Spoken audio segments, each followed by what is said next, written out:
At 2:30 in the morning, a boy looked out of his bedroom window and saw a giant airship burning in the sky.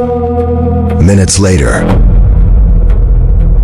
it crashed into a field just 100 yards from his home. This is the letter he wrote that night. During World War I, Britain faced a new kind of terror, not from soldiers crossing borders, but from silent shapes drifting through the night sky. German Zeppelins, massive hydrogen-filled airships, began bombing London and surrounding towns in 1915. For the first time in modern history, civilians far from the battlefield were direct targets of aerial warfare. These raids shocked the British public. Air raid sirens were still new.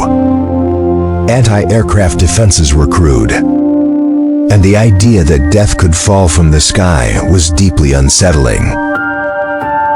What you are about to hear is a real eyewitness account from one of those nights. Dear Daddy, I hope you are not alarmed. You should not be, unless you know where one of the Zeps went. I have heard that it raided London up the Strand and caused heavy casualties. But this I know because I saw. The writer describes hearing the clock strike 11. He had gone to bed. Sometime between 2 and 2:30 in the morning, the household was awakened by the sound of guns. Servants rushed through corridors. Lights flickered. People gathered downstairs.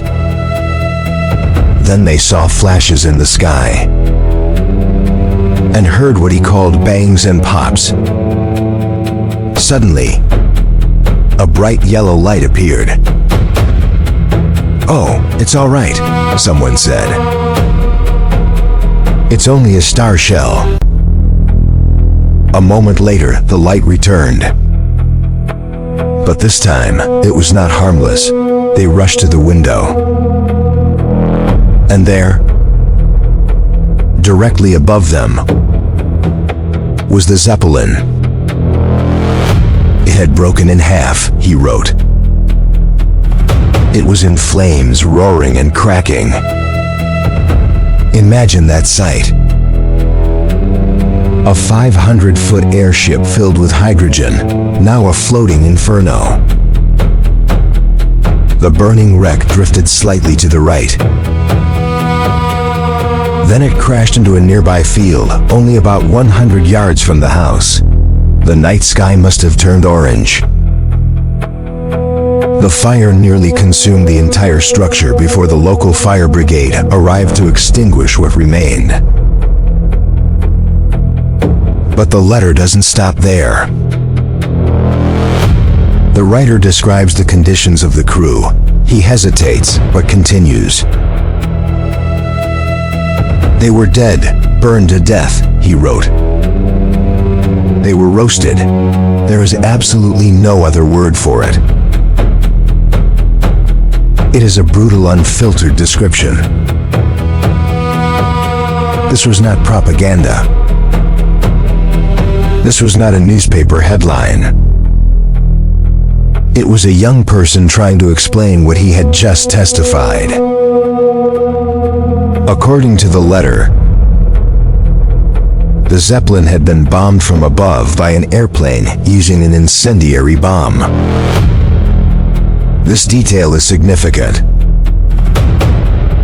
In the early years of the war, British pilots struggled to destroy Zeppelins. Regular bullets passed harmlessly through the hydrogen gas. But incendiary ammunition, designed to ignite,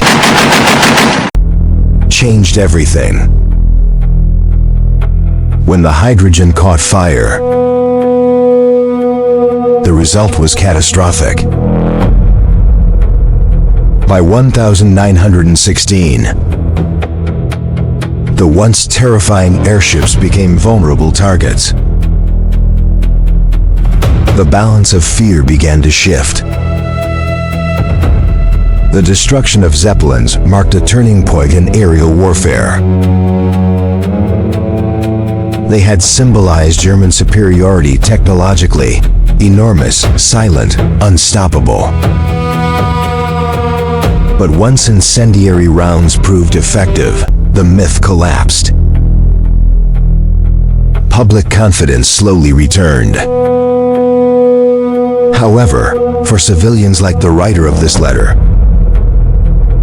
the memory will never fade. He ended his letter calmly. Please don't be alarmed.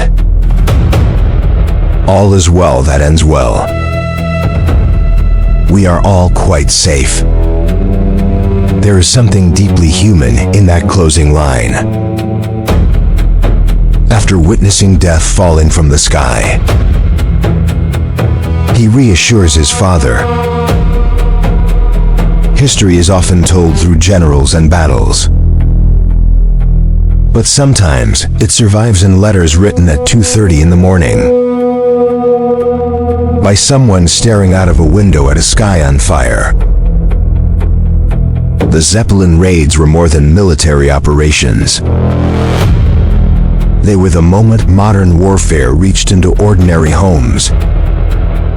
And on that night, the sky itself seemed to fall in flames.